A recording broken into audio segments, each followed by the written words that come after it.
Ladies and gentlemen, welcome back. We've got a beautiful episode of the Prymal podcast lined up for you. Today I am joined by Mr. Andy Myers of the Movement Studio in Terenure. Movement is literally what we were designed to do, and it plays a huge role in so many aspects of our lives. So it's not surprising, given our increasingly sedentary working lives, that we're seeing a huge increase in the number of people looking for ways to reintroduce movement into their daily routines. Now, we all know that we need to move more, but when many of us think about trying to add an exercise regime into our schedules, usually the first thing we think of is joining the local gym and going down twice a week to sweat out our demons and make up for that extra slice of tiramisu. But as Andy explains in this episode, we don't have to limit ourselves to the traditional structure of just banging out sets and reps to be able to enjoy the many benefits of moving our bodies. Over many years and combining many different disciplines, he has created a framework and a community around moving your body that encompasses gymnastic movements, weightlifting, mobility, and much, much more. And he's created an environment with his team in his studio where you can learn how to move your body the way you want to, in a format that's welcoming, accessible, and fueled by his other passion, some seriously sensational coffee. I really enjoyed chatting with Andy, and don't let his soft-spoken nature fool you. Check out his Instagram and you'll see how much of a beast he actually is. Enjoy the podcast. Welcome to our shared journey to find the answers to questions about health, wellness, nutrition, performance, life and success, and to craft the most resilient, hardy and happy humans you've ever seen. Welcome to the Prymal podcast.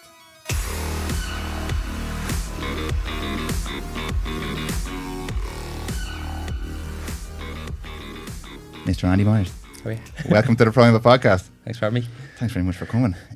So we're into season 2 of the Prymal podcast now, and for months we've been back and forth. This is the first time we've met, but I have been quite excited about getting you on. Actually, Brian O'Loughlin, shout out to Brian, who recommended you to me in the first place. And what I always do at the start of these podcasts is to give a little bit of context to people so they understand the conversation we're going to have. So I'm going to ask you if there's a bit of background, but why I wanted to talk to you specifically is this word movement again. We're going to talk a lot about movement today. We're going to get into strength and all that kind of stuff and individuality and training and that, but it's all going to be focused around movement. And I know I said this to Brian as well. He's Brian Movement 101. He's the movement guy. Yeah. People probably know you as the movement guy, the handstand guy. And actually, you're wearing a lovely top there today. Handstands and coffee. So I'm sure there's a lot of kind of, it's the movement guy, it's the handstand guy. But there's real power, in my opinion, to this kind of thing, to movement and to doing. I told you I'm going to ask you. I want to understand handstands. I want to understand movement because I've experienced in my life massive benefits and effects of understanding movement and individuality, and we'll get into Edo Portal and all that kind of stuff. But before we dive into it, would you mind giving us a little bit of introduction to who Andy Myers is and your background and how you got to the Movement Studio today, how you got to where you are, your business and your setup and who you are? Cool. Thanks for having me on, first of all. I'm honoured. And thanks to Brian for the shout out too. For me, I worked in my family business for 10 years after school. I had no real idea what I wanted to do with my life. No necessary guidance, just that 10 years just went like a flash of light, and I was like, oh my God, like crazy. So it turned out my dad was selling the business, and we got bought over by a bigger company. So we all kind of transitioned to working for that company, hated it, had a horrible experience. Coming from a family business where you do a little bit of everything, you know, that becomes the person you are, and that's who my dad is. And, you know, everything from you're cutting sandpaper 1 minute to delivering the next minute to doing accounts like after that, and hauling 50 kilos of nails, whatever it is. You just get good at everything, and you learn to kind of just be good at everything basically, and use a bit of cop on. To then go into a very systemized, bigger business where stuff's in place, and it's just like, but we did it this way. And like, but we have a system, and you have to go through 5 people to do one thing and all that sort of stuff. It was an interesting time in life anyway, moving to that thing, and just some personal experiences around the same time as well. It was just like, all of this is not for me. It's really not for me. So I left that job. The day I left was amazing. Like, got redundancy off that, and it was like literally in the moment I was like, I think I'll take your redundancy. They're like, okay, shake of the hand and you're gone. I'm like, oh, that's it? There's no notice period or something? And my shoulders they just dropped. And I was like, cool. And I knew I didn't want to go back to doing something that I didn't want to do ever again. And that in and of itself, it wasn't like this big statement in the mirror I made, but it was just a really powerful moment where I could acknowledge, like, why would I do something that makes me unhappy and that doesn't lead me to be the person I want to be? So into that, I'd been training in the gym a lot and all that, and was doing kickboxing. Went from light contact martial arts into full like K1 style stuff, kickboxing, boxing, just stand-up martial arts basically. So I was training that, and I was kind of leaning into coaching that as well as my coach back then, Aidan, may he rest in peace. Let me kind of take over the reins a little bit as that grew. So that was a huge focus of mine. Is like, fuck, I'm just gonna stay off work, and maybe I'll be able to box in the Olympics if I stick with this. Like, I was really heavily ingrained in that. I was watching Mayweather's whole career and Pacquiao's whole career on DVDs at night time, just really like taking the time to not be pressured into getting another job because I didn't know what I wanted to do, and just diving into that practice, basically martial arts practice and training, and just going out to like Glendalough and spending time doing quality stuff. Again, not rushing what's next. Because I was doing that so much, and people in the gym would have said to me, like, would you not go and be a personal trainer? It's like, you're obviously really, really into all this stuff. And I was super shy back then. Like, I hit puberty late as a teenager. Like, there was a lot of developmental years that are just really stunted. So for me, like, just that, there was a real delay on me growing as a person. So real shy. Confidence with things is very good, but self-esteem was probably on the floor. Yeah. So that was kind of... what age were you around this time? 24... Okay. 24ish, maybe 24, about that, yeah. So really late developer. But again, confident when given something to do, but just self-esteem wise to step into that space. Okay. Maybe I needed a little nudge. So anyway, went into that and got qualified. So joined the course in October. Did I go to Barcelona before then? I went to Barcelona to live for 8 days. Don't ask. No, I was kind of half swayed by my brother at the time to get away and just do something different or whatever. Half by choice, probably swayed more than that. But I've realised quick enough when I got to Barcelona, like ended up in floods of tears, and I'd broken up with a girl just before that, and just loads of stuff. I came off a motorbike as well. The redundancy money, I bought a 600cc Ninja. Oh yeah, the Kawasaki's. I'd never even owned a moped. In lime green, was it? No, it was white. It was orange, and I got sprayed white after the accident. So yeah, there was an accident, but I got a 600cc Ninja. Had to buy it restricted because I'd no previous experience or whatever. Took the restrictor off because you're young and stupid. Amen, brother. Yeah, and I remember I was coming off from kickboxing training one night, and I looked down at the bike and I was like, right, let's see what you can do. And it's like the bike looked back at me and said, you want to see what I can do? Grand. And I went in the bus lane on a road where I live that I was sure in my mind was straight, and the road goes like that. And put the boot down. I was like, I felt like a level of torque and speed I've never felt in my life, and before I knew it, turn, boom, shoo. Just bike 100 yards up the path, and me rolled, cracked my head off the wall. I luckily only got away with a broken thumb, which I never actually got fixed, and a scar on my knee, like blessed. But when they say your life flashes before your eyes, it's true. And the horriblest moment is when you realise, I think football popped up in my head. I was like, and I remember just saying the words, I'm sorry. And I don't know who I said sorry to, but it was just that real, I've done nothing with my life. Yeah. So I was like, okay, Grant, something needs to change. So I think Barcelona happened after that. And then I came back after 8 days because I realised how important my family and friends were to me above anything. So I'm very much a people's person. I love people, I love energy, I love community, tribe. You're getting the picture of who I am. Yeah. So that was great and a really good lesson. And people are like, stay, give it time. I was like, no, like it's actually grand. Like, I'm really comfortable, and I'll be embarrassed, and my mates will slag me, and they still do to this day. Fuckers. But it was super important. 1, to go, and 2, to come back. Yeah. And I remember again, Aidan Brooks, my trainer at the time, really good friend of mine, may he rest in peace. He passed away 2.5 years ago. He was the person I texted. It was just like somebody who wasn't my immediate family, and all that sort of stuff. He's like, if you need to come on. And it turns out he did something similar a few years ago. He was in the Canaries or something. So pivotal to come home, to feel like it was the right decision to make, and to jump straight back into training and take all the slaggings and all that sort of stuff, but just to feel home. It's like, from here I can move forward again, which is great. So that October, so that was summertime, I think it was August, maybe a bit sooner. October, signed up for the course, qualified by February, I think it was about it. So one of those really long comprehensive courses. Basically the NTC course. Oh yeah, okay, yeah. And became a qualified trainer, and from there then it's like, okay, what do I do? My brother back then had set up his own business, and one of those really low barrier to entries. It's actually really easy to set up a business over here. It's like 20 quid with the CRO. So like, cool, I'll become a business owner. So I did end up doing boot camps for other people here and there, and traveling all over the shop, training in kickboxing gyms like we were chatting about before. And that was just all me kind of cutting my teeth and being really humble and like making feck all money, spending most of it on petrol, because I was in Ashbourne, I was in Clonskea, I was in Prosperous, in Kildare. Like, I was all over the shop. I think I spent 4 hours in the car each Thursday. Like, it was like not something that was sustainable, but that wasn't the aim. So anyway, lots and lots of experience: kickboxing, fighting, training, coaching, strength and conditioning, boot camp style stuff, 1-to-1s in people's homes. Just lots and lots of hours racked up, teaching in schools, the whole shebangs. And then the opportunity came to get my own place via Aidan again, his guardian angel, in Terenure. And so that was AM Fitness back then. And where are we from there? So it was around that time I was chatting to you about when we were in that gym in Ashbourne when I was doing strength and conditioning with TRXs. Oh, yeah. Naive or what? That one of the lads in the group had an injury in his shoulder. He's like, I've got a niggle here. I don't know what to do about it. And I'm looking at him like, I'm literally just qualified. Like I'm probably supposed to know this, but they never taught me this. And then one of the other lads, Carl Kelly, was like, grab this kettlebell, do this floss and move or whatever like that. I'm like, how do you know that? And I only know this and you've just qualified because we've been chatting. I was like, I went out to a place which was, it's Elite now, Elite Fitness Performance Academy. Yeah. Sean McGarry and Jason Kane. And I was like, cool, all right, grand. Really humbled, really upset with myself for not knowing, even though it wasn't necessarily my fault. So I got on straight away, which is, again, it's been the story ever since. It's like, you don't know something, figure it out. If that's the person you want to be able to help people, and it hasn't changed to this day.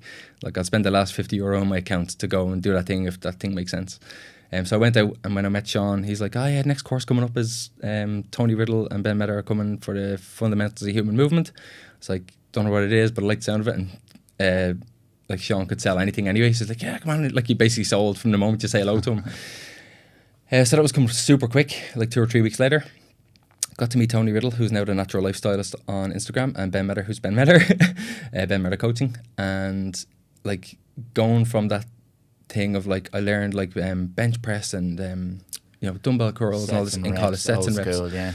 So and I understand that in college, like, to a degree, they have to be able to teach that to a lot of people, but it doesn't make it the right thing to do.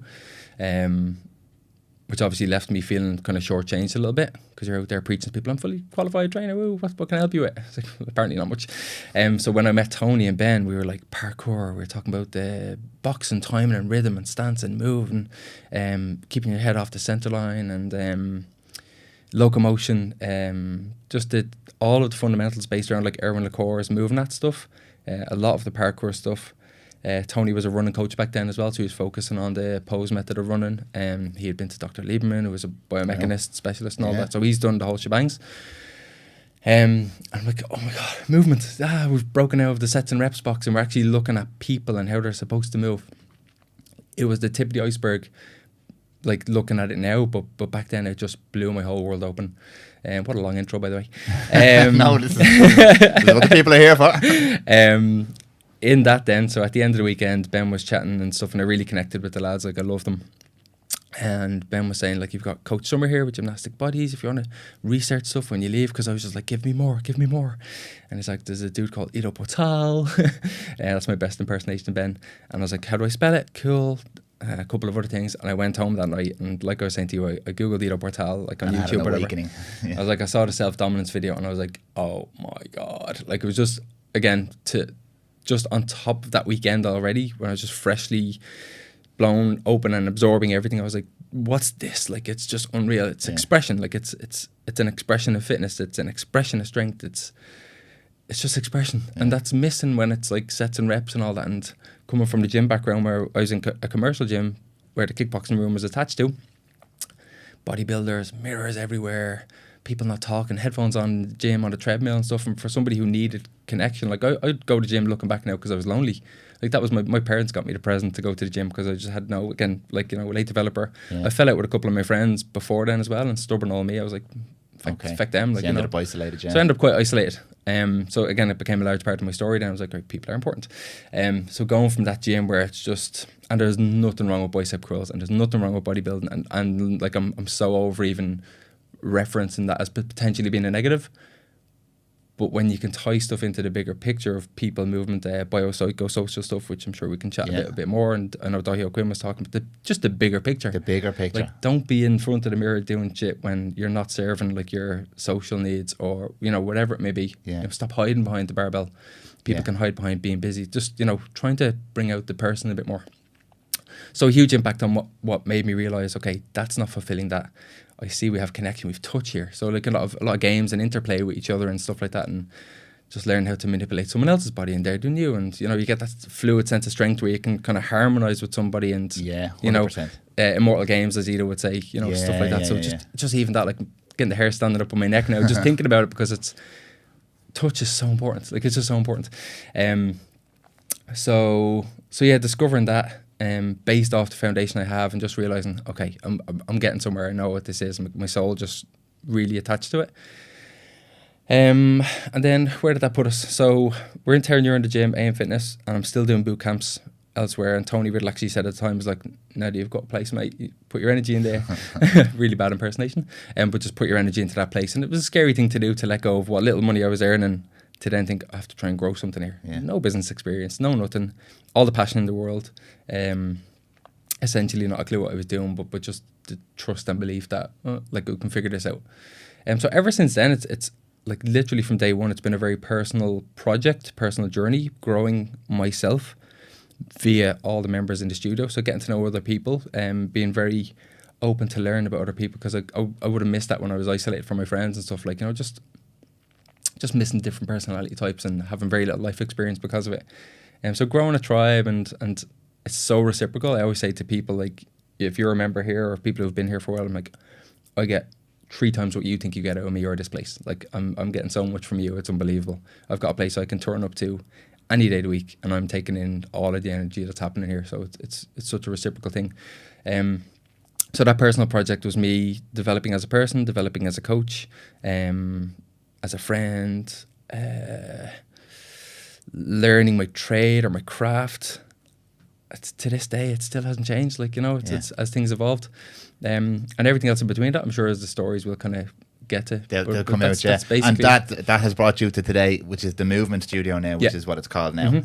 Okay, brilliant. It's I like listen to these stories for me, and again, this is going to sound like me banging on all drum here, but the reason I do this is because my journey, I didn't do any of the things you did, but it sounds really similar. And the more people I talk to, the more people have gone through some style of this realization. So you go to college, or you do a course, or you have some sort of kind of education or training at the start, and that's what you are then. I am a accountant, PT, whatever. And you think that's the only way of doing things, but you know in the back of your mind, because I knew when I left college, I was like, I know there's more to this, because I was taught a certain thing, which was great foundational information. As you said, they have to teach you that. I used to I said this a few times, but I'm coming around to thinking they have to teach you something. So they give you the kind of the basics, the real basics. But most people think, right, I've done it, so now I have it. So that is it, and that's them for the rest of their lives. But what I knew when I left college, and what you seem to know as well, coming through your journey, was that's just the tip of the iceberg here. And it's my job now to springboard off those basics and find the stuff that I want to find and incorporate that. And as I call it, the toolbox. And we talked about Ida Portal's kind of ethos of taking different bits from everything, the bits that you like or resonate with you. Take that and take that skill or that energy or that knowledge and make it your own and improve whatever it is that you're doing. So like I'm doing this now, this podcast studio, I'm bringing clients in, I'm coaching. You're doing your own form of coaching, but what you're really doing is you're learning, because that's what I'm doing as well. And you just said it there. You get energy from every interaction you have, and so do I. And I'm learning about running a business and about having conversations and about building a community and building a tribe. And why I find this interesting is because most people I talk to anyway, we all come back to that same point. We want a tribe, we want to contribute, we want somewhere to belong, we want to know what our purpose is. And people like you, and now people like me, because now I'm on this journey, but you're a little bit further ahead in the journey, and all the people that I seem to kind of now bring in and chat and stuff like that, they're actively looking to find their place in that tribe. And I think I mentioned sea swimming sometimes before. There's a load of people who maybe aren't on this business or self-growth journey that have gone sea swimming. Handstands and coffee. They're coming down and they want to do handstands, kettlebell classes, meetups and music in the park and stuff like that. People are looking for ways of finding out more that it's outside the traditional training or their identity as an accountant or as a whatever it is that you trained as. So I find it really interesting listening to your story there. I find so many similarities to myself and so many other people. But let's kind of start teasing this out a little bit, because that's your story and that's my story. But what are people going to get from our conversation here? What I want to ask you really is, movement for you is kind of a manifestation of your own personal journey and growth. And it kind of, for me, it's the easiest one for people to understand. Starting some sort of movement journey. This sets and reps thing, maybe we'll use that to represent the very, very basics. It's important foundational knowledge, but most people get stuck there forever. Most people listening now go to the gym. How many sets and reps am I doing, Andy? Maybe not Andy, because you don't tell them sets and reps, maybe not necessarily anymore. But we do. You do, but you incorporate it into your bigger program. How many sets and reps am I doing? That's my program. And most of those people, I feel very confident saying, don't have the foundational knowledge of movement, or how their own body works, or how their body is going to respond to 3 sets of 12 compared to how John's body is going to respond to 3 sets of 12. So understanding that person and who they are and what they want is probably a good starting place, would you agree, for trying to figure out what that person needs in terms of sets and reps, but even deeper, movement or appreciation for their own body? Is that kind of how you kind of would interact with new clients and people who are listening now who maybe want to kind of, this sounds interesting. Yeah. What the hell are they talking about? Yeah. What does that look like practically? So to go from the building side, let's say it's the movement studio, not me as a person just yet. It's, let's say the place was a restaurant, and the thing we do within the week is the menu, right? That's the framework. Yeah. So the restaurant is an Italian restaurant. You know what you're going into. That's the overall framework. On a Monday, it's lower body, and you have a choice of strength and conditioning or body weight mobility stuff. So sets and reps, quite straightforward, and all the skills that come with learning how to deadlift well and all that sort of stuff. It's training. Yeah. Right. So it's learning how to train. And then the other side of the studio, we've got mobility, which is a lot more nuanced, a lot more based around hip flexion, extension, rotation, that, like all the little nuances around stuff. And we might use front splits as an anchor or a visual, just to say the synergy between the hips, extension here, lengthen the hamstring, like having something. You'll always kind of, it's the reason we would use a skill like a chin up or a handstand or something. It can offer you something. Yeah, so that's kind of the framework within the day. Is like you have a couple of options. You have very, very training based session, or very much about strengthening in a training context how you move as a human. And it'll always come back to that, and we'll guide people into what we believe they should do anyway. But we'll never steer somebody away from getting the stimulus they want as well, which is fulfilling all those needs. Somebody just wants to come in and sweat. We'll make sure they're doing it safely and gradually educate the person into, I mean, we've an intro of a trial week. That's our intro process. Okay. 4 classes in 1 week, €30, not pitch, but a really good, a really good filter. Thank you. Pitch. Yeah.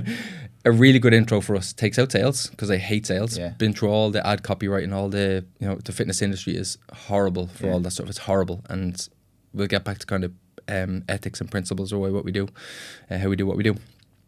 But I'm like, what don't I like about this? And that's the whole process. I don't like sales. I don't like tricking somebody into joining, even though you know full well you're going to look after the person. If they join, I'd still rather be very upfront about things. So what's the best thing we do? Not try and sell you in one class, which is only a snapshot of the week anyway. Give you a week to see the classes, the coaches, the fellow members, the culture. You're going to feel it. If you do, great. If you don't. We'll get a week's worth of knowledge on the person, no pressure, and we're not asking for a sales pitch. Like, do you have fun? Do you want to join? If not, no, grand. And can we help you if you're going somewhere else? Like, what are you looking for? Yeah. So anyway, in that week, we get to introduce that framework. We get to meet the person, and steer them to what they kind of need, and sprinkle in a little bit of, okay, this, but that, and you're extracting who the person is, personality-wise, what they like, what their body language is like, how they like to be spoken to, how they don't. If you should kind of perturb and poke and find out a little bit more about them, or if they're the type of person like, we'll give them a few months before we start really like triggering them, which is important as well. It's getting all the things out. It's a professionally informal approach. That's what, nobody's trademarked that yet. Please don't. But that's the approach I've had since day one. It's to be professionally informal, and that's the little in betweeny spaces. Like, it's yes, you're formal, which again you could look at sets and reps as being formal. You could look at, hi, I'm Andy, it's being formal. But it's like, come on, like if we can relax and have a bit of crack, which is the setting you've kind of have here, that's professionally informal, and it's really cool because that's where the magic happens. Yeah. I don't want to interrupt you here, but just to put shape on that for people who may not kind of still be twigging what we're getting at here. It's the difference, I think, between me coming in and Mary coming in and you saying, right, 2 people, here's the program. Yeah. Or me and Mary coming in, you saying, right, I'm going to get to know these people, because number one, they have to be treated differently to get the best results. But number two, they're going to have to do different things to get the best results as well. So it's not just, I can't just give them both the blueprint.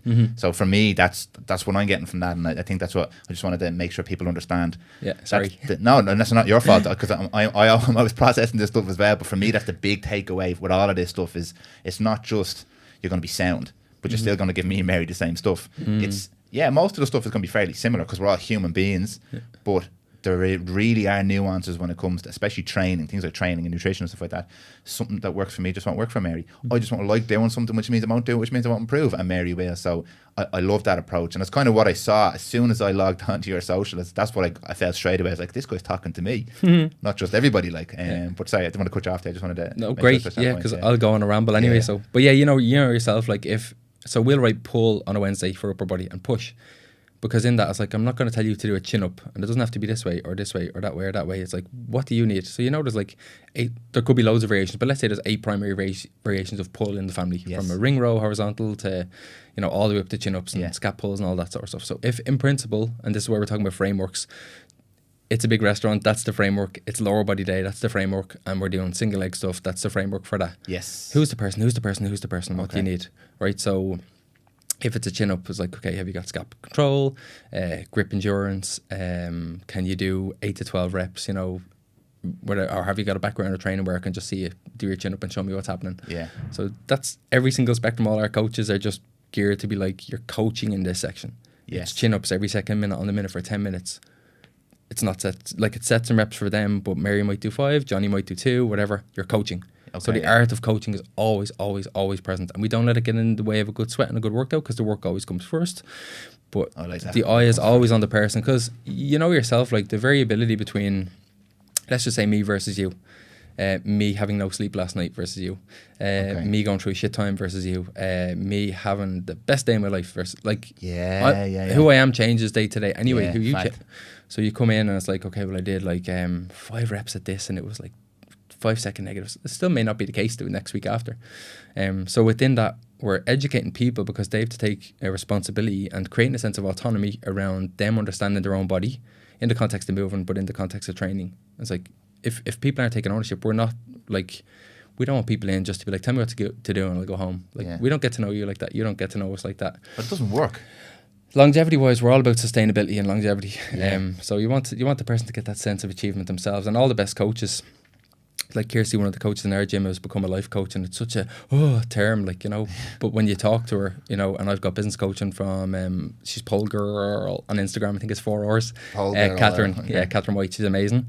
I'm actually going through couples counselling with my partner at the moment as well, right? Wow, so you get all these spectrum of coaches. You're realising that they're able to hold space, guide you to where you want to go, not necessarily give you the answers, because in our place it would be like, the number one answer I learned this from Emma Louie is always like, it depends. And in that trial week, if somebody doesn't like that approach, grand, it's not for you, it's fine. But if somebody does and they're like, why can't they do this? And like, well, it depends. And then let's have a look. If it's a lunge, it's like big toe extension, hip flexion, hip extension, pelvic movement, whatever it may be. It always depends. So let's have a closer look. I've lost my train of thought a little bit here.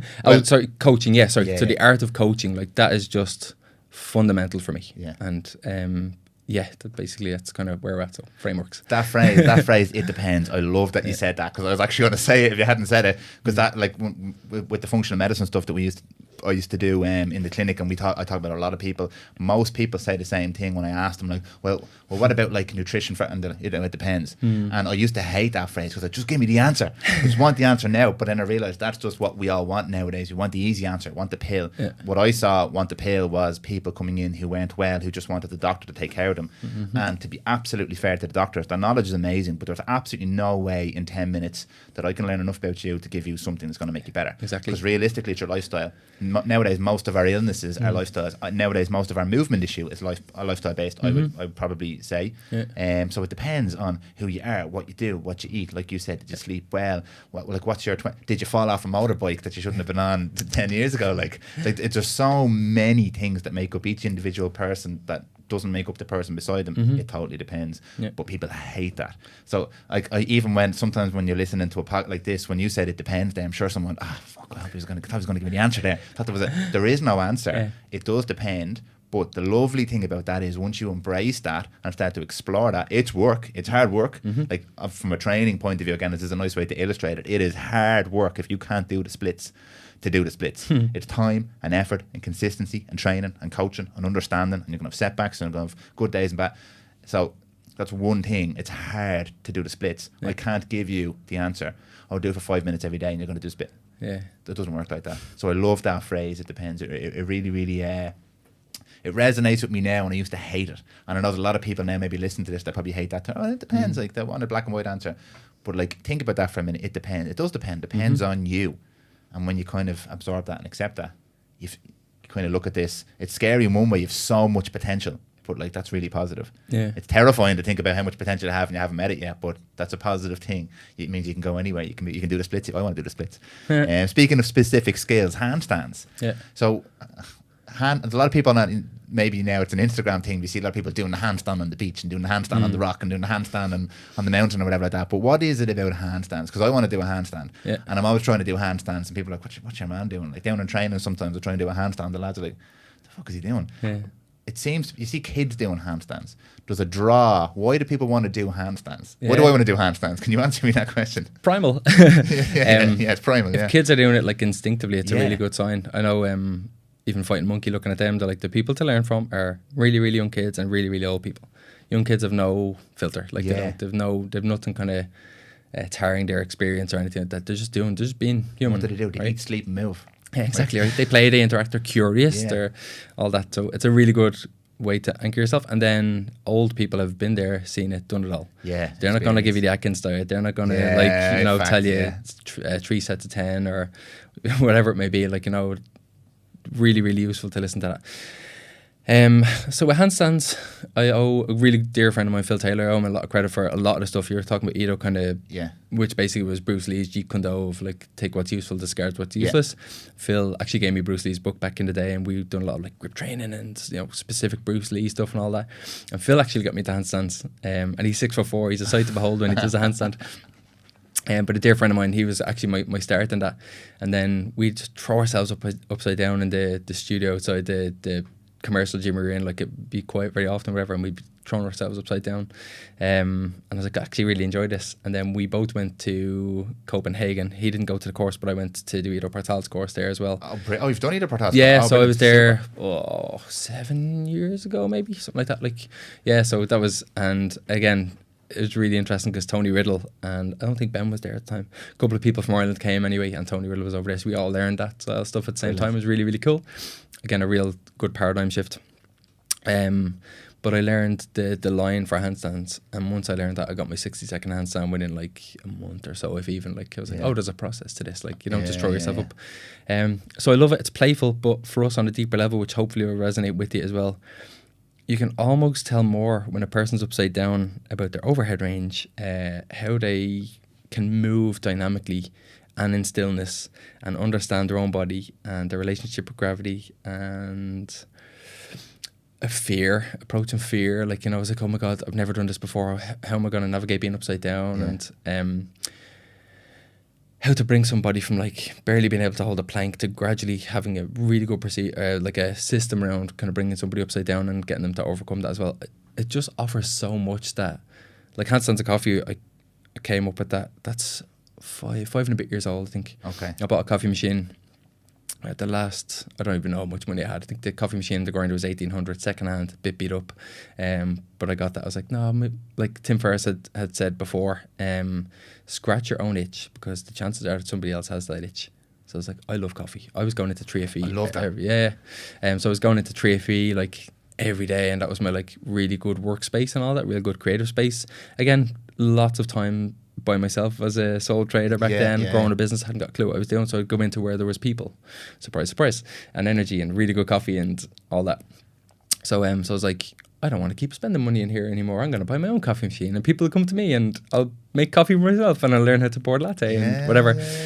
So I still kept going to cafes, but anyway, so I bought the coffee machine, we put it in, and Handstands of Coffee was born quite shortly after that. Anthony Claffey, another dear friend of mine, an amazing physio, which we can talk about if you want. He does anatomy in motion. We'll get back to it. He's like, I was putting classes on at like 6:30 in the morning. I was kind of self-sabotaging it, back to the shyness and not like, will people turn up? He's like, put the class on. And so we put the class on and it became Handstands and Coffee. And it was, it's been a success ever since. Like we've a Tuesday course that sold out for 5 years. Handstands and Coffee's been on every Saturday for that time and always been like jam-packed. COVID safe now, but 100%, yeah. It gets people. Okay, it's another way of retraining people's idea what fitness is. Yeah. Right? So you get like a culture where it's like, take your time, have a coffee, have a chat. You're upside down, so you're going to be smiling and giggling anyway. You can't help it. Enjoy the fact that a skill process takes time. Enjoy the fact that it's probably going to highlight some mobility stuff, some capacity stuff. It's just you can't fast track it. So that was my way of finally understanding how to put my stamp on the fitness world, but you always wanted to kind of retrain how people thought about things. It's like Handstands and Coffee is that. It's about people. It's about a craft and a skill, and the science behind it, the art behind it, the grace, which you don't hear about in any gyms. How to be soft and strong, like fluidly strong, so that you're not even making noise when you hit the ground. Yeah. Stuff we're still I'm covering the class now because Vincent's away. I'm teaching the foundation course, and I just adore every single moment of it because I'm still teaching new people. It's like that's what strength. Like strength is quiet. Yeah. Strength is not raw. Like it's such a really good way to educate people into those angles. Like strength can go in straight lines and it can be like bop, like deadlift up and down, or you can have real grace and go through every angle of your hand when you kick up, and you can make it so that you meet the floor and the only way is up for your body, versus slamming down onto the floor. So there's loads of ways of kind of helping people see fitness and see lifestyle from a different way. Like so, Handstands and Coffee I love it so much. Like. There's so many things that popped into my head. I'm going to forget half of them now, so I'm going to try and reel these off. First of all, apologies because I served this man. He's talking about his appreciation for coffee. I served him an espresso when he came in here. I had promised you a nice coffee, but you brought me a nice coffee. The grace thing, right? This is something I really. You don't have to drink it now. It's real bad now. It's to drink an espresso. The grace. I'm joking. You're on camera now. People can see your face. They can see the disgust. I had this thing in my head, right? When you watch people doing handstands, when I look at your Instagram page, for example, obviously everyone doing handstands there is trained by you. So there is that grace, there's that flow, there's that movement. They look like when I try and do a handstand, it's like I'm trying to grab the planet and force it above my head as opposed to actually flow with it. It's awful to look at. So I look at someone doing a handstand who has obviously been trained, and it's straight lines and it's flow and it's grace. Mm-hmm. The opposite image that pops into my head, who are obviously animals as well. So look at the CrossFit games, right? And the guys with the weight vests on doing a handstand and going like 50 meters to handstand, and it just looks brutish, but they're still able to stay upside down for the same amount of time, and they're obviously in incredible shape and all that kind of stuff. But there's two contrasting styles there of handstands. So it's find it very interesting to. I've experienced actually recently, and I haven't actually told Brian this, tell him later because I'm going to meet him, but Brian very kindly went through about a half an hour of just spinal segmentation and movement with me. I have a little bit of issue with my hamstrings, and he went through that with me. And I came home from training. I've been doing it for about a week, only a week. Came home from training on Tuesday night. I'm playing football 20 years now. Come home from training, and I was laughing, and Jill, my fiance, was like, what's going on with you? I was bouncing around the place. I was like, I feel like a gazelle. I'm 33. I'm heavier than I've ever been. But I feel like a gazelle. I was flowing, I was moving, I felt real confident. And I was like, what have I done different? The only thing I've done different is add that little bit of movement practicing. Now I do the basic stuff. I do some stretching and a bit of foam. I don't even believe in it, but I just do it because I want to do some sort of movement every day, a bit of foam roll and a little bit of mobility work, some of Ido Portal stuff, opening out the hips, sitting in deep squats and stuff like that. I've done that for a while and it's really helped. Okay. There's one new movement of segmenting and just understand. Like I had no control as well. I was shaking and all that. I was like, I know how to do cat cow. This wasn't like that. It was just slow, controlled movement. He coached me through it for half an hour, and it was that word in my head. I felt like a gazelle. I was moving so freely. I felt light. I felt like I was flowing through the air. It was amazing for me. So that appreciation for if I'm going to do a handstand, I'm going to have to kind of surrender to the fact that it's a slow, controlled, graceful movement, not a bam, get it up, hold everything tight, lock it all in. And I think that's kind of the ethos that you would practice as well. Now, I see on your page as well people doing mad heavy deadlifting and real true strength. So real strength does come from an ability to move, realistically. Now, you can get real strong guys who can't really move very well. And the old cliche of bodybuilders, they're not functional, they can't move, is probably true, because a lot of guys who just they know what they're doing, they're building massive amounts of muscle, and it's aesthetic. They don't need to move well necessarily, they just need to push through single planes of motion. Fine, it is what it is. Like, bodybuilders will admit that, and Juji Mufu, do you ever see that guy? He's the exception. There's a guy who's fucking 250 pounds of pure muscle, and he's doing the splits. People probably seen him do the splits with the barbell over his head on the chairs. I'd say so. You probably know that. I'll put a link in the bio anyway to shout out the Juji Mufu. But apart from that, people tend to stereotype either you're graceful and you're fluid and you're mobile, or you're super strong and fit and fast. But actually, what I find nowadays is most kind of elite people in sport are embracing both. And we mentioned Nido Portal, just in case anybody doesn't know who that is. You're probably familiar with him now because he was on board with our good friend Conor McGregor for a while. But that was a merging of a traditionally super macho aggressive kind of straight line kind of sport thing with movement, and he got a lot of stick for it. But immediately I saw, Portal is famous. Well, he was always famous, but I was like, I know that guy.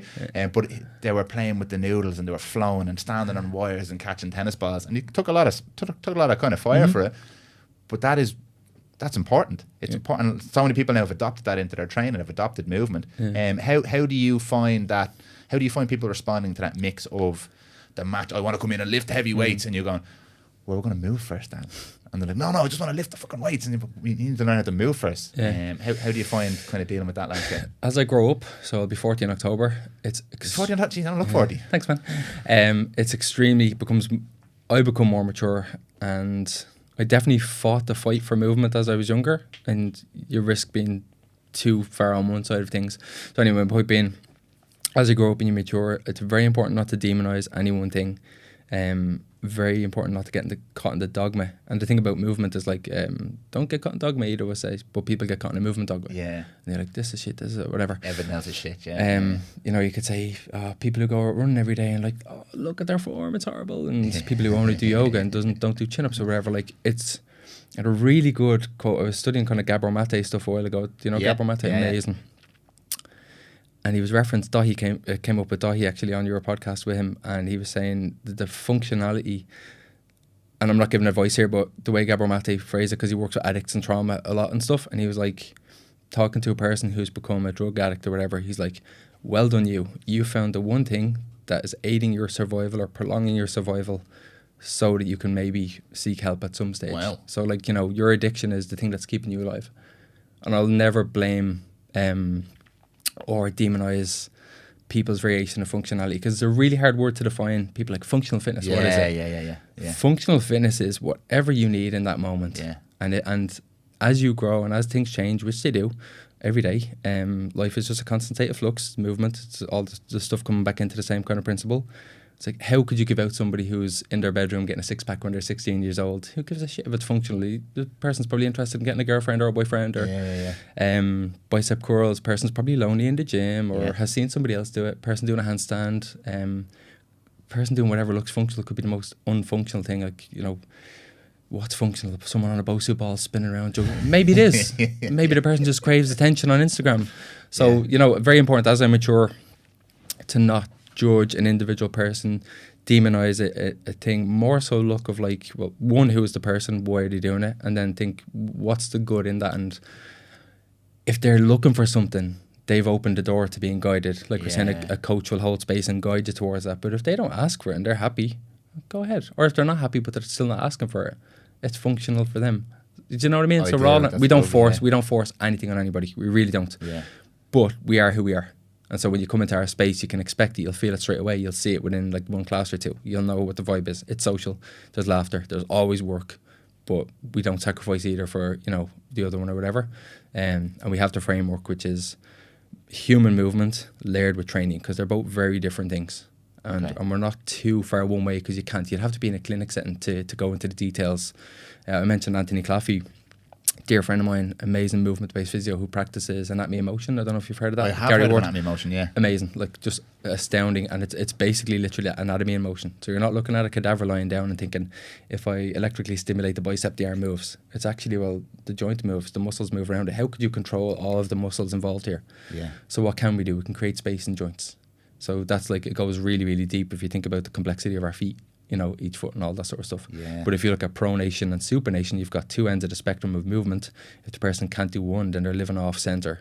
So if you're looking at just restoring human movement, like a clinic setting, like with someone like Anthony, or a really good practitioner who can literally get your space back in your joints as it moves up the chain or whatever, and then you can do what you want with it. So functionality for me is always going to be connect with the person first. Yeah. Like meet them where they are, know who they are, then see how they move, and then what's possible. And hopefully in that order. And it's happening concurrently anyway, because we can only get to know somebody in process. We can only get to see them move, in process, and we can only work on what's possible over time anyway. Yeah. So, and things change. People change, like membership change. Someone's like, I want to go on the unlimited membership now. I love this. Or I need to drop down. I'm busy. Or I don't want to do handstands anymore. I want to focus on fitness for a while. Who are we to tell somebody what to do? But we know that, like, God, I can talk. Trying to work on things that are people don't expect to come on here and listen to 15 minutes. But we go very much on principle, and what I've tried to work on is things that are undeniable and inseparable. It's undeniable that we want good relationships, manage your stress levels, hydration, sleep, nutrition, stuff that people know you could beat the drum forever. Things that are inseparable, how you move in your body, how you fuel your body, how you navigate your environment, choosing your environments. Yeah. It's all connected. So. And it's back to you were talking about a doctor can't do all that work in 10 minutes. But what can we do as business owners? We can choose our model. So if you know that something is working or not working, or you see the world a certain way, well, if you're going to live a truthful life, then you model your life to do that. Just like I've changed my work hours to be a present parent since I became a dad. It's like, well, I want to be around. I know how important this is. So now I move my work days. I spent, when Lucy was younger, 2 days with her. She was in creche for 3, and now we have a second daughter and stuff. And to this day, like, we're shaping everything to put your money where your mouth is, basically, right? What's important to you? Do it. Yeah. Don't be the sheep who's going school, college, job, hate my life, gone, and it goes that quick. Yeah, big time. Yeah. What's up? Just a quick one to remind you that today's guest is the mighty Andy Myers from the Movement Studio, and we're chatting handstands and coffee, movement, sets and reps, fluid strength, and more. You can find all the details from this episode at www.prymal.ie/Andy Myers, or drop us a DM on Instagram at PrymalPro, PRYMALPRO, to get in touch. Your explanation of functionality there was brilliant. I love that. I'm going to listen back to that a few times, and I'm going to steal that. You're going to hear that in many podcasts to come in the future. But what you just said there, that's something that's really close to my kind of heart at the moment, in terms of, if you want something, do it. Because I preached this for years, and I worked in a functional medicine environment, and I'd help people and I'd coach people and all that kind of stuff. And even over the last couple of years doing the podcast and talking to people and stuff like that, I love this self-development, personal growth stuff, and I'd spit it out, and it would all come out, and it'd sound brilliant, sound great in a podcast. And it's only recently I'm sitting down, and I have a coach as well, and I have people who are helping me with this, but it's only recently I'm sitting down saying, the amount of bullshit I tell myself, because I think I know what I want, and I say all these beautiful things, but actually putting things in place and being that person is a totally different thing than just saying this stuff and reading the book. And I read Atomic Habits by James Clear. I haven't read Atomic Habits, but amazing book. But 10% of people actually understand that you have to implement this stuff, and you have to create a framework for yourself and build an environment. You built the business, you built the rules, you built the ethos, you built the field, the community, the tribe, and you're now people are gravitating towards that and they're coming through your process. But you had to build that. That's just as important for the individual and the person. You have to actually build that and implement it. And even when it doesn't make sense to you and doesn't feel good and it freaks out, if that's what you say that you want, you have to actually do it and keep doing it and become that person. It doesn't just happen because you read the book or because you listen to the podcast. And that's something that I'm learning, and it's really, when you're talking there, that's really poignant, it's really resonating with me, because I'm only now realising how much bullshit I told myself for years and years and years. I'm not flogging myself for that. It's just what we do as human beings, and we're looking around and comparing ourselves to other people, and we're all doing this, and you tell lies to other people, tell lies to yourself, and you live in this world. But the reason I brought up sea swimming earlier on, the reason handstands and coffee is on your chest there, is because people are actively searching now. People are aware. There is this awakening and now happening with people. People are starting to ask questions. They're looking for something. Yeah. And people like yourself, and now myself, and everyone else in our communities and tribes are trying to help facilitate that. But we're only learning ourselves in the back end. We're trying to figure that out. But I love how you've explained that in terms of a business, because that's just an extension of you. The Movement Studio is just an extension of you. Yeah. It's your... You've built.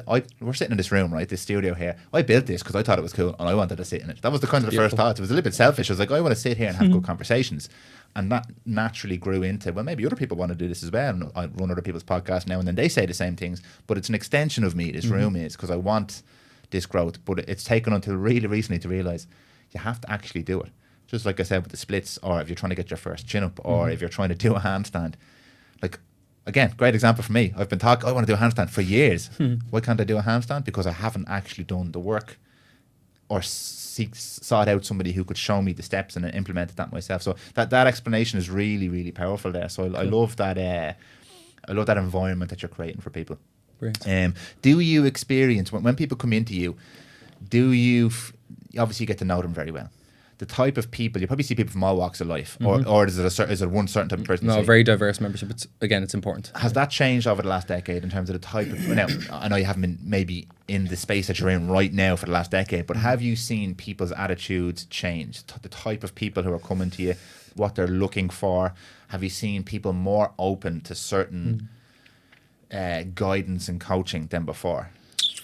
I think so. Again, back to that, we have a very diverse membership, and that's very important to me. Like, very inclusive. We don't fit anybody into a stereotype. There's a lovely quote from Adam Robinson, and typically people see the negative side of this is that when all you have is a hammer, all you'll see is a nail. 100%, yeah. But if your hammer is your strength, you're looking for nails, right? So if the movement studio is who I am and what I'm doing, well, I need the type of person who's open to this type of training, much like you need your type of person. 100%. It's a really lovely reframing of that quote. It's like, I am who I am, I do what I do, I believe in what I believe in. So I just need the type of person who's in here not to be hammered, to be part of what we can offer. Can I ask you a question? Sorry, just before you go on. Do you think that potentially might lead to an echo chamber, I suppose? You are super confident, I know now, maybe not. I mean, it sounds like you're super confident in the direction that you're taking now. You're not there. There was no there. You're on the journey. We're all on the journey. Yeah. But you exude a kind of an understanding of the journey that you're on now. Whereas maybe 10 years ago you didn't. You didn't know where you were going and what you were doing. Yeah. Do you think that by just constantly surrounding yourself by the same type of people, that could create like a bias, or you might get, again, you might unconsciously go back to that elitism, I suppose. You used a different word earlier on, I can't remember what you said, but when you get caught, I am a movement guy specialist, now, a specialist, or like even one of the more recent ones, I'm a vegan, right? And then everyone else who's not a vegan is judged, and now I'm judged because everyone else hates vegans. Like, I don't hate vegans or anything like that, but it's just an example where you can get trapped in that mindset. Yeah. Is there a danger by surrounding yourself by the same type of person as you constantly all the time, that you could drift back towards that? I don't think so. One, I'm acutely aware of it. Two, I was actually going to bring up as well, it's our bubble. I understand and fully acknowledge that. And it's only if I was to go to like a fly fit or whatever it may be, like, which I haven't done in years, but the time I would have went to a friend of mine, I'm like, oh my God, all this stuff still exists that people are doing. Like, what are you doing? Because it's so easy to forget. Like, you know, we're that bubble. But that microcosm is how we see the world. Like, so it's very important to protect that. Yeah. But on the side of bias, we've an extremely, and I don't know if this is the right way to say the word, but a non-hierarchical way of doing things. Okay. So I'm not anybody's boss in the studio. Like, we're peers. We have different roles. Different coaches do different things.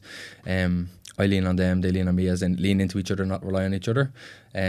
We're also very fortunate to have a good amount of members who are teachers in of their own right. So like Kerry Gaffney, Simply Movement, lives just down the road, a member, down the road from us. Somatics, Feldenkrais, Anatomy of Motion, you name it. She's got a list of... That's the first time I've heard of somatics outside of... Collie was on... Okay. Do you know Colin? No. Colin McDonald was on with me. I can't remember what number the episode was, but he's very, very passionate and very well educated and very well trained in somatics, but it's not something you hear of quite very regularly. I talk to Collie about it all the time, and I've practiced a little bit of somatics too, all down to Collie. But that's interesting. The first time I've heard it now outside of Collie. Yeah. So again, we're having like no hierarchy in the class. Like, I joke about it sometimes. Like, I'm literally here to make sure nothing goes on fire, because again, the framework and the culture should take care of most of the things. It's an ecosystem of well-being. I'll explain something, and Kerry will be looking over at me. I'm like, is that all right? And she's like, yeah. Or she'd be like, but you could do this. Or back to pole girl Catherine, like, if she's in Saturday class, she's a really well experienced, strong pole dancer, graceful, fluid movement, floor work practitioner, teacher, like, can do so many things. All the girls are getting the shout outs today. And she'll just like be like, or like, she'll just cut me off and be like, or we could do this, I learned this before, and she'll say, and like, hold court, that's your space, go for it. So very, very, very humble approach to things. I'll never stop learning, I'll never stop challenging. And actually, that's something that may have come across over the years, of like saying, being willing to be honest about something. Like, I don't believe in that shit because that would never be me bashing CrossFit or bashing bodybuilding or whatever. That's me bashing biases for myself. Yeah. Probably doing it too out loud, but that process still goes on maybe a little bit more internally now. Just question everything. Don't be a sheep. That will never happen. And again, back to the culture and ecosystem, I've instilled that culture into the place where the coaches should be like that. The members should know that they can ask a question at any stage. A huge part of the process. If something doesn't sit right, doesn't make sense, back to it depends. We're not going to give finite answers. We will say, based off human anatomy, your body should be able to do this. Based off capacity, you can train it to do this. So where Brian Movement 101 comes in is like the malleability of the human body is like train in the attributes you want to do. And where anatomy and motion comes into it, which Anthony does, and Gary Ward is the creator of that, is this is the truth of a body in motion based off your gait cycle, how you're meant to walk, the phases of how things are meant to happen in sequence for whatever joint motion you're meant to have and whatever space you're meant to have. So we can anchor ourselves by what we deem to be true, then what's in front of you. Okay. And then what's the mood in the room and what's the actual question. And I'll always teach out loud. So if there's 10 people in the room, whatever, I could be talking to you, but I'm talking to everybody so everyone can hear it. And it may make sense for somebody. It may not make sense for another person. Like, it's like, this is not absolutely not for you, but this is for you. And if it makes sense to anybody else, feel free to dig a little deeper. So it's really, and again, it sounds like all we do is talk, whatever. It doesn't get in the way of training, like it really doesn't. But that's the type of vibe we have going on. Like it's we have people from all walks of life. Like, oh my goodness, pardon me. Oh, he's done it, ladies and gentlemen. No. The mortal sin, the phone during the podcast. Sorry. So yeah, I really bounced topics here, but Kanye had previously said years and years ago, if, let's just use different ends of the spectrum. Like, let's say if a poor black man got into an elevator with a rich white man, but they talked, what would he learn? Yeah. If a person in a wheelchair got in a lift and it was with a 92-year-old survivor from whatever, what would she learn? What would he learn? Like, so that really stuck with me because we've got everybody from people who played Glastonbury when they were 18 to people who went to live in Paris when they were 17 to high-end accountants, you name it, right? Yeah. Like, you name it. You know yourself, like in a jiu-jitsu class in any form, you're going to see a broad spectrum of people. Who am I to impress upon people what I think of the world? I'm there to learn from them as well. And that's the reciprocity or the selfishness around it. And that's why you'll grow from what you do and I've grown from what I do. Yeah. I need that space for me also. Okay, yeah. Is that fair? Sorry? Is that fair? Like, Yeah, that makes sense, absolutely, 100% makes perfect sense. Yeah. And it's nice to be able to look at this outside the movement spectrum because, or the whole kind of physical fitness and health spectrum, because if you think about the way many people live their lives nowadays in their jobs, and again, this is not a quit your job and go be independent kind of speech, but do it. Definitely do. If you look at a lot of those environments, it's completely the opposite. When you go into, say, a corporate environment, it's completely the opposite of what you just described, because there's a very clear hierarchy. You are a number and a position in that company or organization. Now, I know a lot of the modern companies try and maybe tart that up a little bit, like the Facebooks and the Googles. And I've no problem with Facebook and Google, but with all the kind of the niceties, and you're a Googler and it's the family and all that kind of stuff, but you are a position in a company and you don't overstep your bounds. You have a job to do. And I have a huge amount of respect for people who have those type of jobs because they're difficult. I can't do them. They're difficult to do. That's why I'm sitting here. Like, it's not to say that they're not good jobs. You shouldn't do those types of jobs or anything like that. But an understanding that the environment is not necessarily conducive to you being the happiest person you can be is very important for people, I think, because that's what I believe has now led to. I keep going back to it, the C-swims and more people coming to your classes or tuning in online for movement, and for people kind of are realizing that if they do work in those environments and all they have is the weekend to recover and the week to go into their hierarchical kind of, I am this position in the company, that's my identity now. It's very easy, or sorry, it's very evident now to me that a lot of people are realizing it's not enough.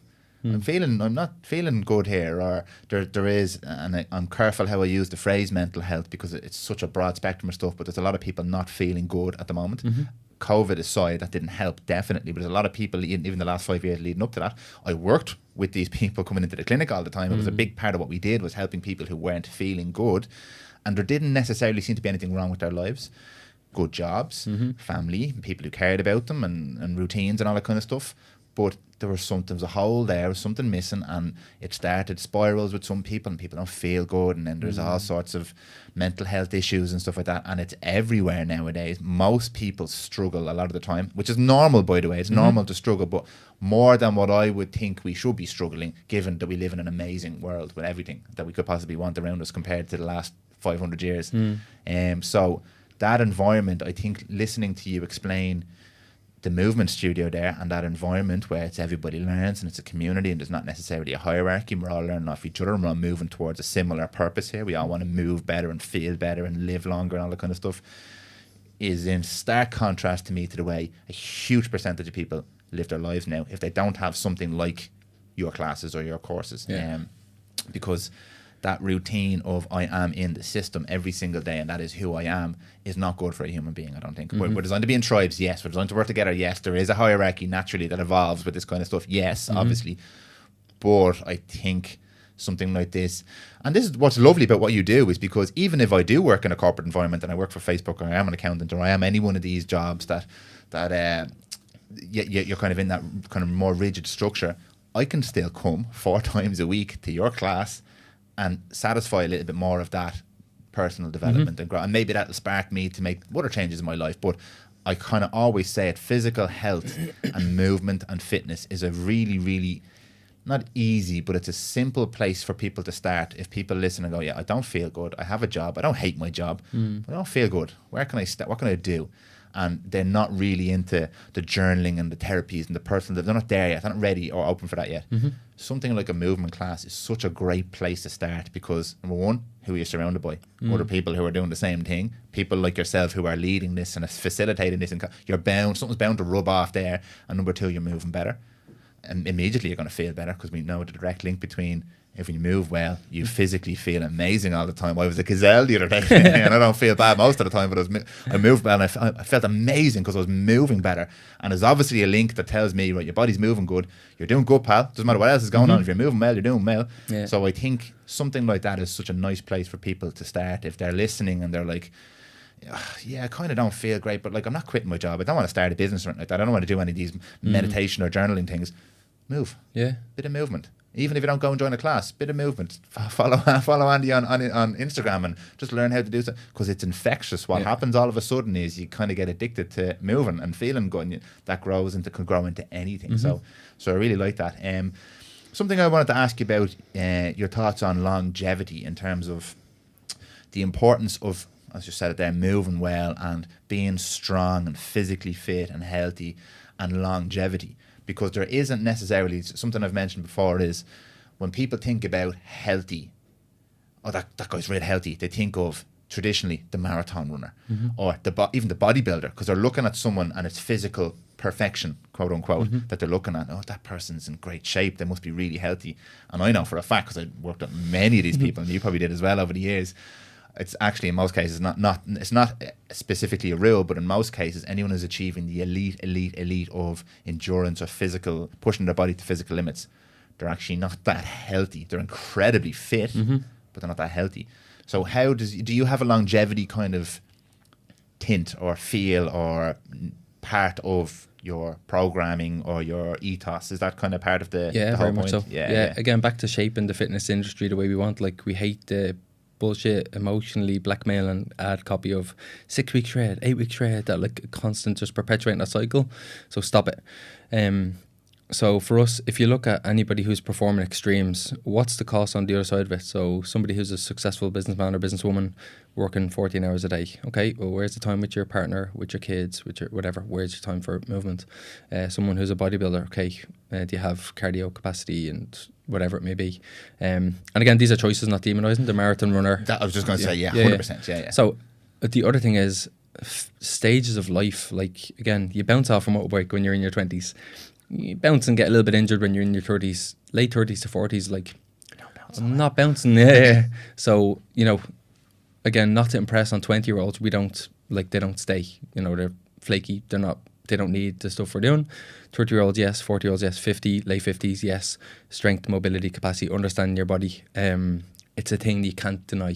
Yeah. You can kind of deny it when you're in your 20s slaying your dragons and stuff. Yeah. Why would you preach to somebody who's just, you don't need it? So it's interesting that as we become a certain age, we're like, I've got it figured out. You only have it figured out for like For your right age now. group. Yeah. You can't say that to somebody else.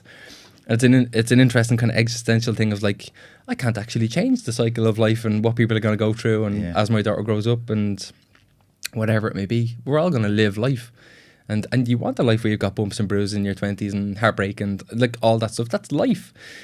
So at some stage, and I think realistically around 30 or so, you really should be looking at a holistic practice. So just acknowledging, being educated around things like good relationships, having difficult conversations with people so you can grow with them, which is really important. I'm probably far away from the mic, sorry. No, okay. A physical practice, one that nurtures and strengthens. So part efficiency, part resilience, which again could be like movement or mobility versus strength. Attributes that keep you entertained, because all we're doing is passing time at the end of the day, which again is very existentially again, but it's like We're all dying from the moment we're born. Right? So like we're passing time, so what do you want to fill your time with? And do you want it to fuel a life where you can live your purpose? Like you're saying, people have that hierarchy kind of, I know my place in my tribe and in the world. So it's a lifestyle at the end of the day. And again, we could bang the drum about sleep, hydration. People know all these things. So the beauty of life is just in the living it. And I think the difficulties, the challenges which we seek, you don't want to get bored. And I always had a problem with people who wanted to like settle down. Like when I was younger, I'd see friends of mine and, you know, want to have a baby, settle down, get a house. Then what? I was like, that's it. Like that space, just, you have kids, you'll have another kid, just settle down. And there's still a lot of living in that and all that I know as well. But there's so much living to do.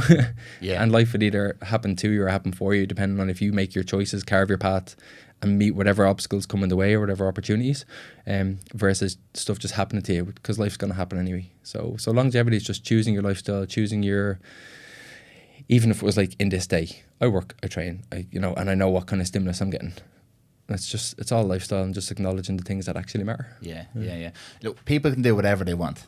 Whatever they want. And this is, you're not preaching, I'm not preaching, but I do know for a fact that if you're physically fit and you move well and you're strong, you're going to have a better life. Fact. And anybody who denies that is someone who is in denial because maybe they're not in the shape they want to be right now. So they just deny it. No, that's not important to me. I don't need to look good or feel good. False. I'm going to say that right now with everybody wants to feel good. And we know that when you move well and you're physically fit and you're strong, you feel good. So all the other nuances to your life, people are so different, so many different circumstances, so many different. That's not what I'm talking about here. I'm talking about the basics of being an animal, a human being. If you move well and you're physically fit and you're healthy, you feel good. And that's what people want at the end of the day. And you can apply that to anything. If you want to get a six-pack, why do you want to get it? So you look good and you feel good. Nothing wrong with that. If you want to do a handstand, why do you want to do that? If you want to have loads of money and a nice car and a nice house, again, that gets a hard time. There's nothing right. Why do you want it? To feel good. Everything boils down to we want to feel good. And one simple recipe, not easy, but simple recipe, is to move better, to be fitter, and to be healthier. And you will feel good. So I think it's a difficult conversation to have sometimes because you start to fall into all these different traps. You're fat shaming. I don't have the time when you're making me feel bad because I don't have the time to be fit. That's not what I'm not saying any of those things. All I'm saying is it's an undeniable fact that if you're fit and healthy, you're probably going to live longer, but you're going to enjoy every single day. And like I'm going to use that most recent, because I believed this for a long time, that most recent story of me being a gazelle. I felt so good.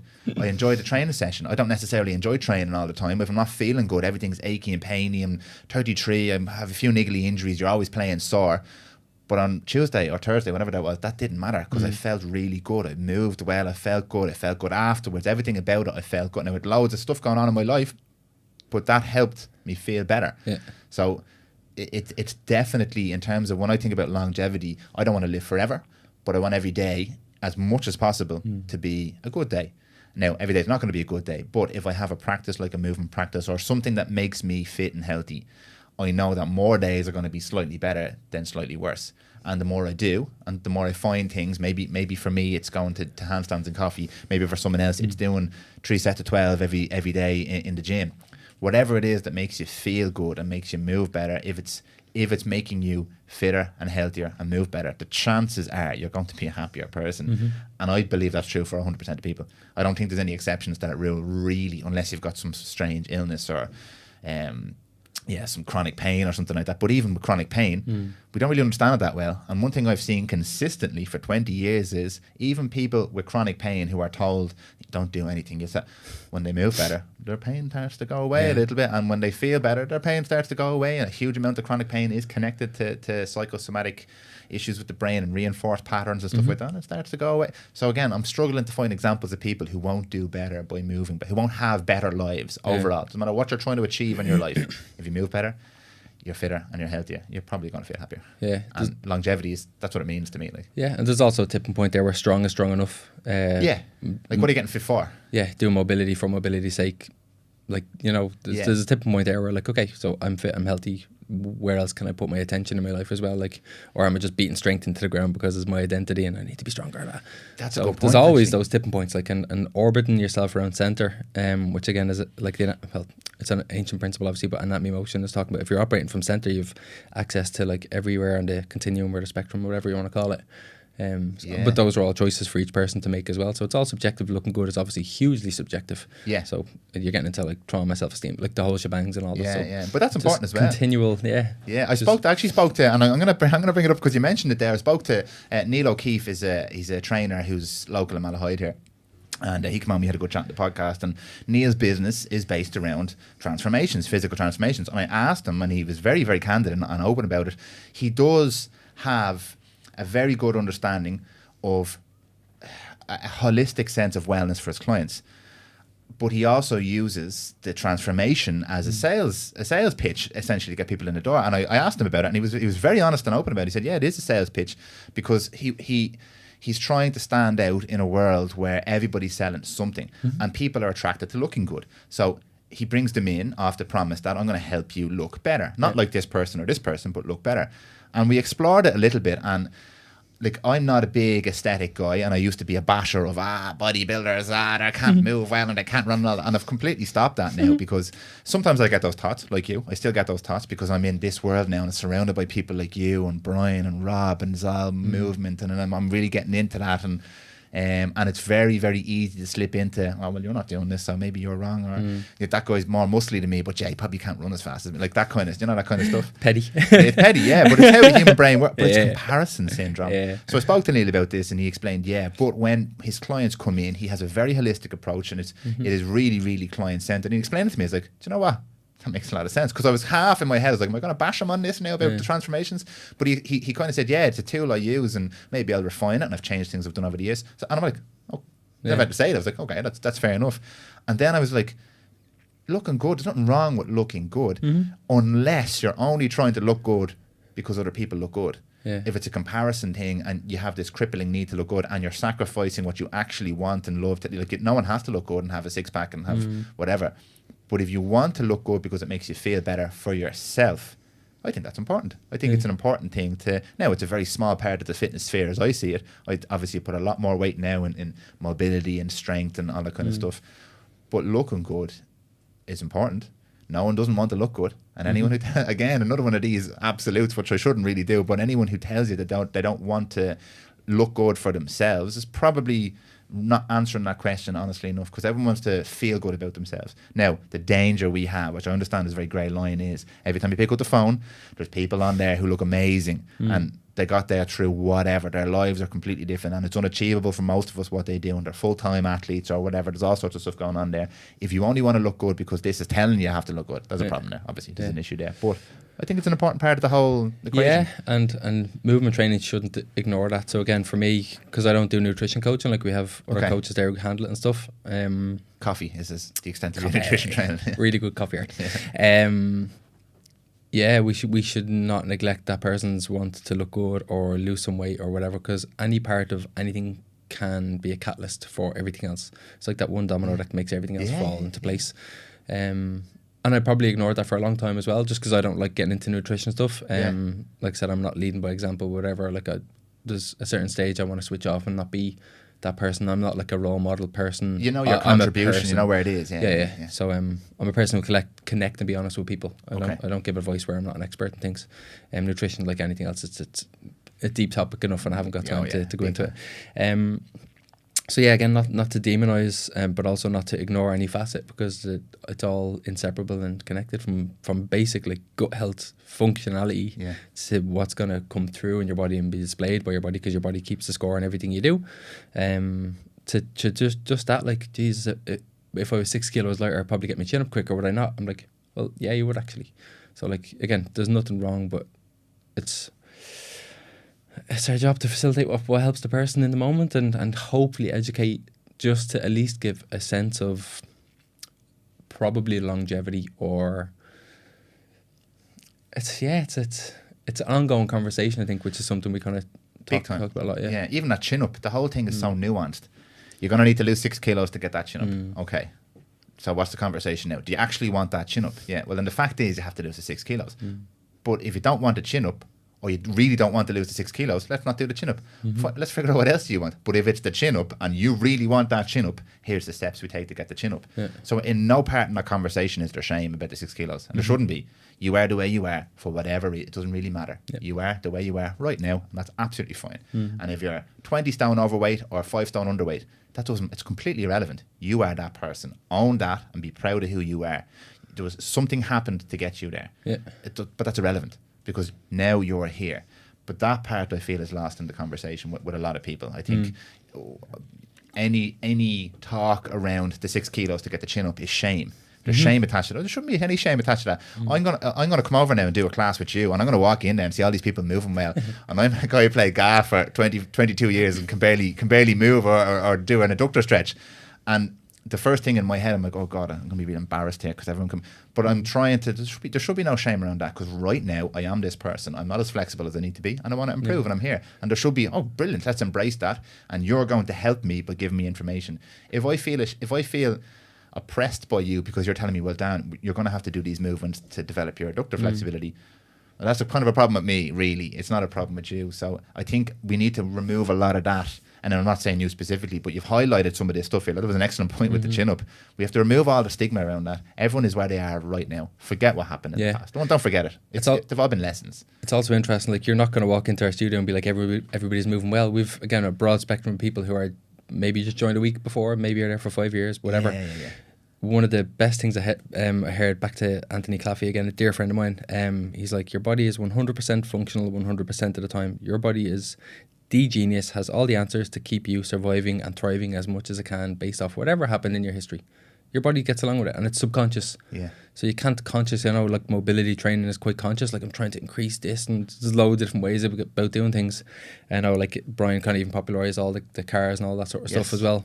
But there's so many different ways of increasing mobility, which again, they have a lovely, well-rounded practice as well. But a lot of the work is conscious, but everything your body does is pretty much subconscious. So you want to be an efficient person without having to think about it. So any training, whether it's strengthen movement or a particular joint, or increasing capacity, or creating space in your joint or your spine or whatever it is, or your body knowledge and awareness or whatever. The moment, like if I did something with your foot now and whatever, and someone came in to rob the studio, you're going to move how you're going to move. You haven't got time to think about it. Yeah. So I love the idea that your body is 100% functional 100% of the time. And it's up to you if you want to like chip away at it like a sculpture to remove layers that are getting in the way of you moving well, or build attributes. Kind of the same thing, kind of the same process. Okay. Cool. Yeah. Again, it brings a very empathetic way of looking at things, and you're like, okay, I'm doing what I can, but I'm so malleable. I can do what I want based off the amazing human feats we all know can happen. Yeah. Anything is possible. So it's really cool. Yeah, that is cool. You're probably familiar with Dr. Kelly Starretta. Yeah, years ago. You've moved on. But I'm the same. I don't really follow a lot of stuff anymore. Now, he's obviously a very knowledgeable man, but this concept of the supple leopard is something that I just loved. I really, really loved it. Now, he goes so granular with so many different things. I just got lost in it, and I was like, you know what, I want to make it much more simple for myself. So I got really simple. But that idea of, if someone comes in here now, like if people aren't familiar, the whole thing about the supple leopard is, you watch on Discovery Channel, you never see a leopard stretch before he goes and attacks the prey or whatever like that. Like, he's just on and then off. Yeah. And he's relaxed and supple, and he's moving all the time, and he's on and then he's off. And we could be like that, except when you break down our lives, 90% of it is doing nothing. So I'm doing this. We're sitting right now. And you're going to sit in the car on the way. Now, I'm talking to the wrong guy here, one of the movement guy. But most people, we're losing that need to move every day because we don't need to move. We don't have to chase our food down. We don't have to do fit unless you have a really physical job. Most people sit now in front of a computer, so we don't have that stimulus every single day. So it's about introducing that stimulus, because you want to get to a state where if someone did come in here to rob the studio, we could I don't know they're robbing, but we could immediately jump up and chase them and not have to do a 15-minute warm-up or a 45-minute warm-up beforehand before we run after them. Yeah. And that's kind of, now that's not everybody's goal. Not everybody wants to be able to get up and run after someone down the road, but you do want to insert goal here. Play with your children. If you don't want to have children, walk with your dog. Just be able to move up and down the stairs with no pain. You don't want to be 50 having a hip replacement. Like whatever your thing is, you can hack, for want of a better word, you can hack that process yourself by understanding if I move more, if I introduce simple practices on a consistent, because you're big in consistency, I saw that as well, on a consistent basis, simple things that I enjoy doing, it feels good, it's not too difficult. You don't have to go and flog yourself day in, day out and do massive hard training sessions and sweatshirt. It's a place you can go if that's what you want, but just hack the environment. Yeah. Understand that if you want to be able to do the things that you want to do, you can. Just do it. Yeah. Just do it. Yeah. And it sounds like we're oversimplifying it, but it is simple. It's not easy, but it's simple. Yeah. Little practices. Start small. Same as anything. We talk about it all the time here. If it's food, it's the same. Make small changes. It's back to the power of habit again. If it's journaling, it's the same. If it's meditation, it's the same. If it's studying for an exam, it's the same. Don't do 8 hours tomorrow. Do 10 minutes. And then the next day, do 11 minutes. Yeah. And then do it at your own pace and build it up. But it's funny. You look back in 6 months to a year and you might be that supple leopard. Yeah. So beware if you're coming robbing this studio, because we'll hunt you down. So plans for you, Mr. Andy Myers, going forward. Do you see this going to another level? Do you see you bringing new dynamics and elements into what you do in the movement studio? Or are you kind of just focusing on growing or cultivating what's there at the moment? So this year we became a limited company, previous as sole trader, which I was telling you. So now, or the last while, it's been building better systems. So there's a bit more of scalability, more so transferability and understanding between the people who work there. 100%, yeah. We have an online membership now, so that's a big step in that direction. So not just that we were online during COVID, like we're now back in person, but we chose now we have this business. It's an online membership, and it's X amount of classes per week. Really, like, we weren't willing to compromise on what was important to us. So connection is hugely important. So live classes, yes, you can watch the recording, but it should feel like you're live as well. And just all those things, this is why we delayed kind of doing it. I was like, it's not the way it should be for somebody who's in training with us in Iraq or in whatever it may be, like, anywhere around the world. So that's a huge one. Kirsty's running that at the moment. That's been great.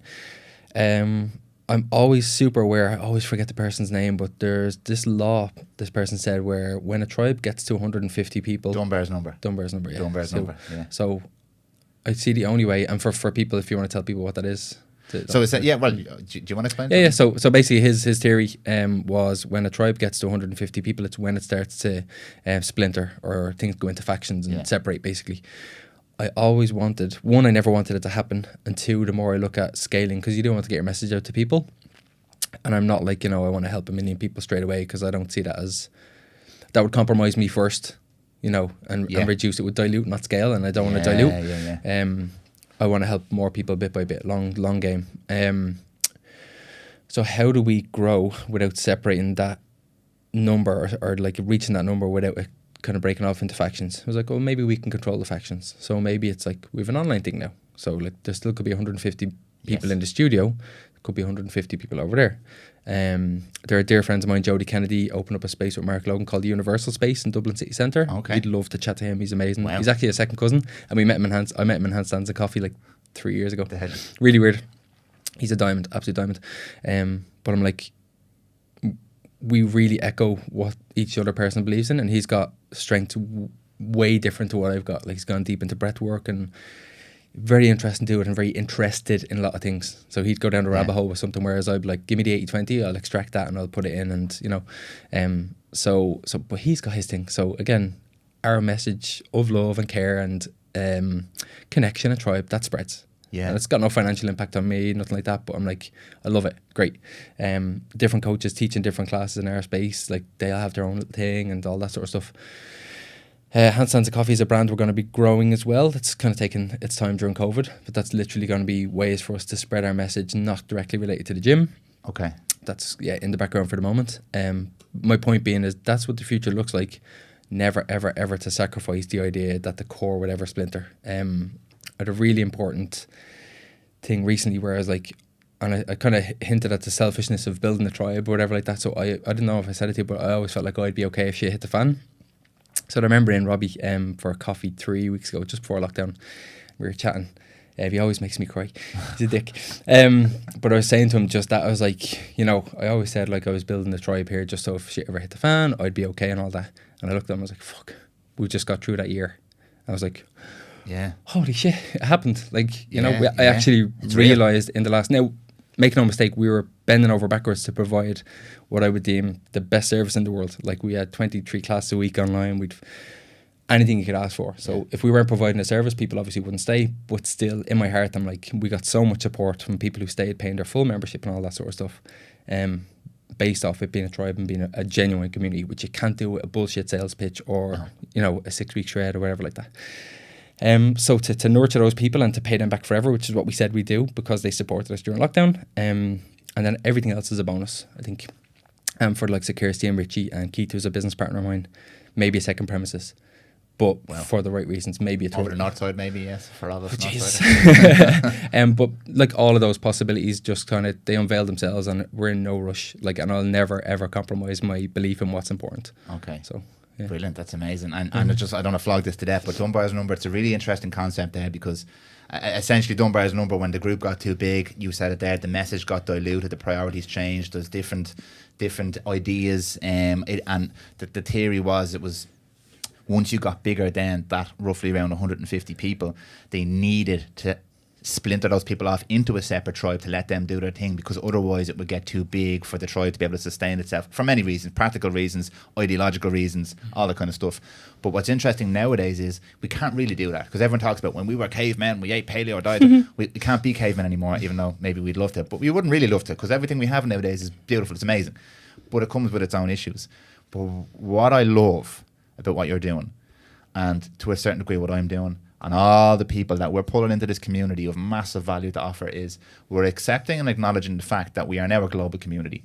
We're now, how many billion people are we? 7.6 or something? Yeah, I don't know, it's probably way off that, but we're billions and billions of people in a global community connected by the internet. There is no more Dunbar's number. It still exists, and it's still very important to understand that that's how the human brain works, because you now look at what is, and I'm going to use quote unquote, uniting us at the moment. Are you Republican or are you Democrat? Are you left or are you right? Are you on this side or are you that side? And we're joining these thinking this is our tribe, but it's actually millions and millions of people, so we still have the same problems as before. We're in a tribe who says this is our message, but you maybe resonate with one part of that message, but now you're part of that club, so you're either with us or you're against us, and you have to toe the company line and do everything that side says. So I'm either against you or I'm with you, and it's splitting people again. So we found our identity. Actually, no. Did we really? Because now we're just another group of people, of millions and millions and millions of people. And that's not really what I think, but I'm part of this group. So I am a feminist, or I am an activist, or I am a whatever you are. But if we can infiltrate that, we know this is happening. We know people want to join tribes. If it's going to be millions and millions of people, wouldn't it be better if those millions of people were doing handstands and drinking coffee, or we're working on personal growth and development?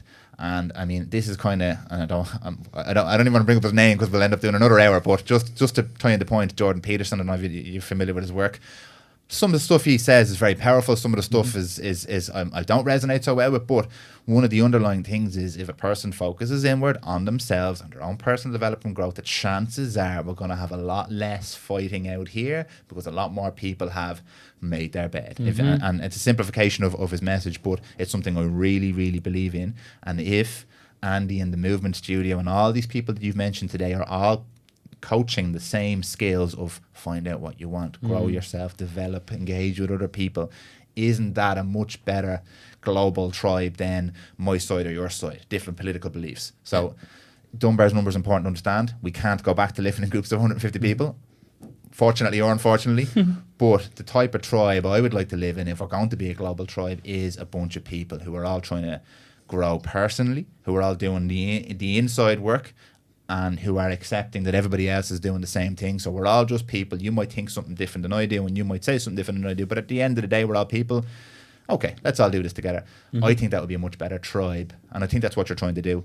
It's definitely what I'm trying to do. I know it's what Brian's trying to do. I know it's what Owen's trying to do. I know it's what all these people that we surround ourselves with. And it's the reason I asked the question. We're building our own echo chamber, but I think we're trying to set the rules so that anybody who wants to be part of it can join it and can learn and can grow, and we can grow from them, as opposed to setting the rules to exclude people. Yeah. It's trying to set the rules to invite people in to maybe change the rules or to add to the rules or to grow the rules, because I'm going to learn, you're going to learn. So that was a weird roundabout way of saying that. But that, when I hear Dunbar's number, I'm usually like, yeah, it's so nuanced. So I like to kind of explore it out with people. But that escalated quickly. Whoa. Is it hot in here? Andy, that's just been a beautiful conversation. I'm definitely coming over to see you. I'm definitely going to learn my handstands. If people want to reach out, if they want to find you, where's the best place? I know you mentioned you have a podcast. Maybe it's not as current now, but you're very active on social. Tell people maybe where they can find you, reach out to you, maybe come and do a class. What's the process? What's the story? So themovementstudio.ie is the website. Themovementstudio.ie is also the Instagram. Instagram is the place where you'll see our story told quite live. Like, we're very interactive there and all that, because it's just the most honest way we can tell who we are. Yeah. So again, no heavy marketing, no nothing like that. Just here's who we are, and if it interests you, that's grand. Yeah. Yeah, that's basically it. That's it. Yeah. Brilliant, amazing. Andy, thank you so much for making the journey over. Thank you. I know you had to cross the old Liffey now. The conference is. Really appreciate your time. We'll set up a class together now, definitely going forward, and let's grow this tribe. Brilliant. Thank you. Thanks, man. Ladies and gents, the wonderful Andy Myers. I'm looking forward to my handstands and coffee session, and I'll drop some pictures of Andy's studio and my own handstand success, or lack thereof, on our Instagram over at Prymal Pro, PRYMALPRO. I hope you enjoyed this episode, and remember, you can catch all the details about the show and links to Andy's socials on the Movement Studio website over on www.prymal.ie/Andy Myers. Get moving, people, and I will see you all in the next episode.